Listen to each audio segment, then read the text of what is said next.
Shri Venkateswara gold తాకట్టులో ఉన్న మీ బంగారాన్ని విడిపించి కొనబడును.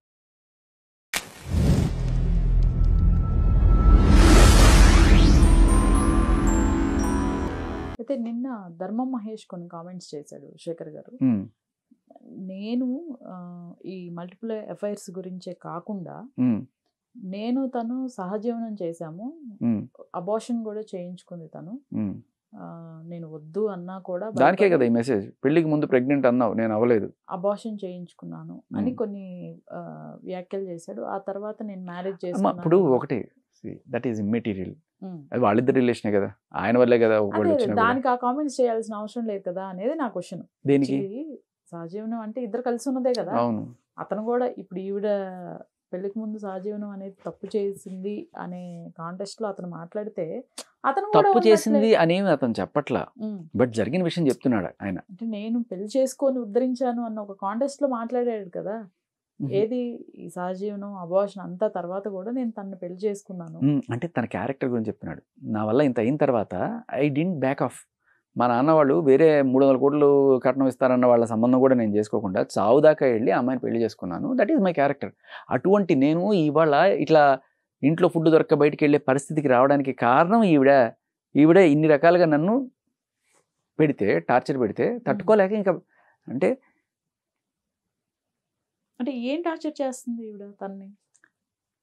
ఒక్కటమ్మా, ఆడది అనుమానం భరించలేదు, మగాడు అవమానం భరించలేడు, ఇది గ్యారంటీ.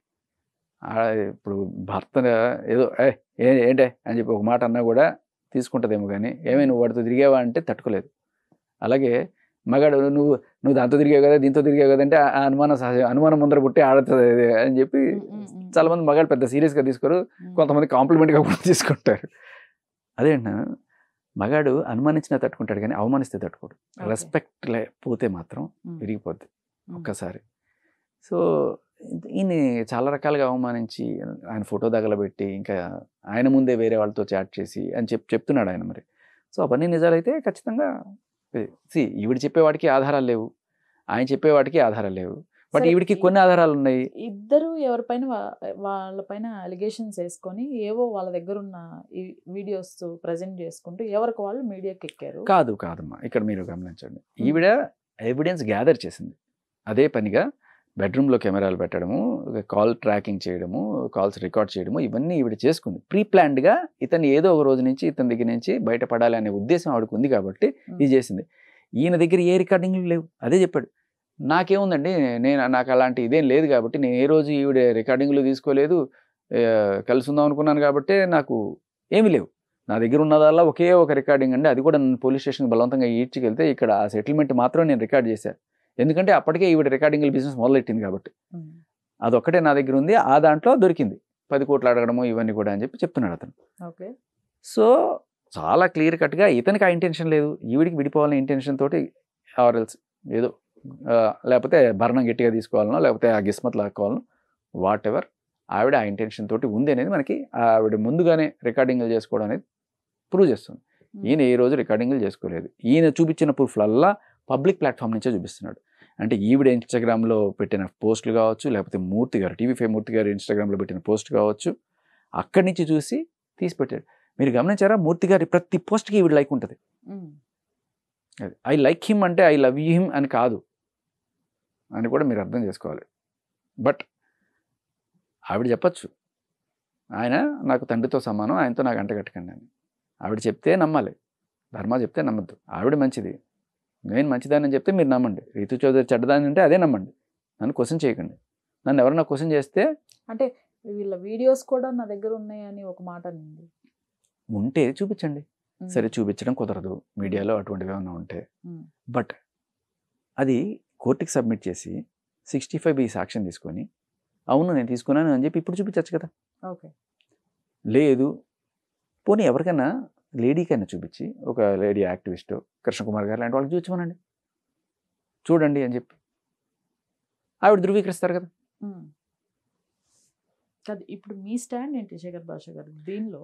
నా స్టాండ్ అమ్మా, ఇద్దరు పరంగా తప్పొప్పులు కనిపిస్తున్నాయి, మీ స్టాండ్ ఏంటి అసలు ఈ విషయంలో? నా స్టాండ్ ఏంటంటే క్లియర్ కట్గా ప్రతి ఇళ్లలో గొడవలు జరుగుతాయి, చాలామంది సర్దుకుపోతుంటారు. కానీ ఎవరైతే ఇలా వచ్చి కేసులు పెడుతున్నారో వాళ్ళు ప్యూర్లీ మానిటరీ బెనిఫిట్ కోసం 95%, 99% మానిటరీ బెనిఫిట్స్ కోసం ఇంకొంత పర్సెంట్ లైక్ 1 or 2% రివెంజ్ తీర్చుకోవడం కోసం పెట్టే కేసులు ఉంటాయి. 498A, 493, అలాగే 376 ఇవి ఎంతగా మిస్యూజ్ అవుతున్నాయి అనే దానికి నేను లిటరల్లీ మొన్న ఢిల్లీకి వెళ్ళి పెద్ద ధర్నా కూడా చేసి వచ్చాను 2000 మందితోటి. అక్కడ నేను చూడాలి నాట్ జస్ట్ మన తెలంగాణ, ఆంధ్రప్రదేశ్, అక్రాస్ ఇండియా ఎన్ని చోట్ల నుంచి ఎంతమంది వచ్చారు, ఎన్ని జీవితాలు చితికిపోయినాయి, ఎన్ని కుటుంబాలు చితికిపోయినాయి, ఎంతమంది ఆత్మహత్యలు చేసుకున్నా నేను ఆలోచిస్తాను. ఇలాంటి కేసేమ్మా మీకు చెప్తా. కళ్ళ ముందు ఒక సైంటిస్ట్, మన తెలంగాణ సైంటిస్ట్, ఆయన తన భార్యతో ఏదో గొడవ అయ్యి ఆవిడ కూతురుని తీసుకొని ఎక్కడో ఉంది, చూపించట్ల కూతురు బర్త్డే వచ్చింది. ఒక్కసారి చూస్తాను ఆ కూతుర్ని అని చెప్పి కూతురు కోసం పాపం హైదరాబాద్ నుంచి ఏదో తెలంగాణలో ఒక ఊరు ఖమ్మం దగ్గర వీళ్ళు ఒక్కసారి దానికి ఒక గిఫ్ట్ తీసుకొచ్చాను ఇద్దామంటే బలవంతంగా మెడబెట్టి బయటికి గంటి సేమ్ ఇదే ఇన్సిడెంట్ పోలీసులకు ఫోన్ చేసి వీళ్ళు కూతుర్ని కిడ్నాప్ చేయడానికి వచ్చాడని చెప్పి కేసు పెడితే వచ్చేస్తారు మన పోలీసులు. సరే ఎవరు ఫోన్ చేసినా వస్తారు, వచ్చి ఆయన్ని మీరేమన్నా అంటే కోర్టులో చూసుకోండి అని చెప్పి తరిమేస్తే ఆయన హైదరాబాద్ వచ్చి ఆత్మహత్య చేసుకొని చచ్చిపోయాడు. ఏంటి నా బతుకు, ఎంత సాధించి ఎంత గొప్ప అనేది. అవార్డ్ విన్నింగ్ సైంటిస్ట్ ఆయన. కూతుర్ని కూడా చూపించకుండా మెడబట్టి బయటికి గెంటేసిన ఇదే జరిగింది ధర్మా కేసులో. లిటరల్లీ అదృష్టం అన్న చచ్చిపోలే. సో ఈ సెక్షన్స్ ఎంత దారుణంగా మిస్. ఇది జస్ట్ ఫ్యామిలీ గొడవ. దీన్ని రోడ్డు మీదకి ఈడ్చి వాళ్ళ అమ్మని ఈడ్చి వాళ్ళ నాన్నని ఈడ్చి అందరిని ఈడ్చి ఇంత చేస్తే ఆఖరికి వచ్చారు వాళ్ళు. వాళ్ళ తప్పే లేదు, నేను చెప్తున్నా కదా. ఇంత బజార్కి ఇడిస్తే ఒక్కసారి వచ్చి సమాధానం చెప్పాడు. ఫ్యాట్ మీద చెప్పుతో కొట్టినట్టు చెప్పాడు సమాధానం. అయిపోయి అక్కడికి. నువ్వు అమ్మ పెట్టదు అడుక్కు తిన్నాదే కదా, నన్ను ఇంట్లోకి రానివ్వు, బిడ్డను చూడనివ్వు, మరి దాంతో తిరిగావు దీంతో తిరిగావు అంటే ఏ హక్కు ఉంది నీకు? నిన్ను పోషించాలి, నన్ను విడిపోయినా కూడా నీ ఇంటి రెంట్ కట్టాలి. జనవరిలోనే విడిపోయారు, ఆ ఇంటి రెంట్ ఈయన కడుతున్నాడు, అన్నీ ఈయన చేయాలి, బిడ్డను కూడా చూడనివ్వు, మళ్ళీ నువ్వు దాంతో తిరిగేది అయ్యే హక్కు ఉంటుందమ్మా కనీసం? నైతికంగా చెప్పండి మీరు.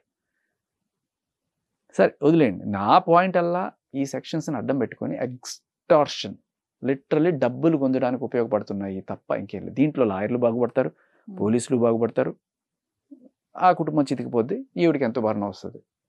అది జరిగేది. ఓకే, వీటికి అగ్నెస్ట్గానే మన పోరాటం.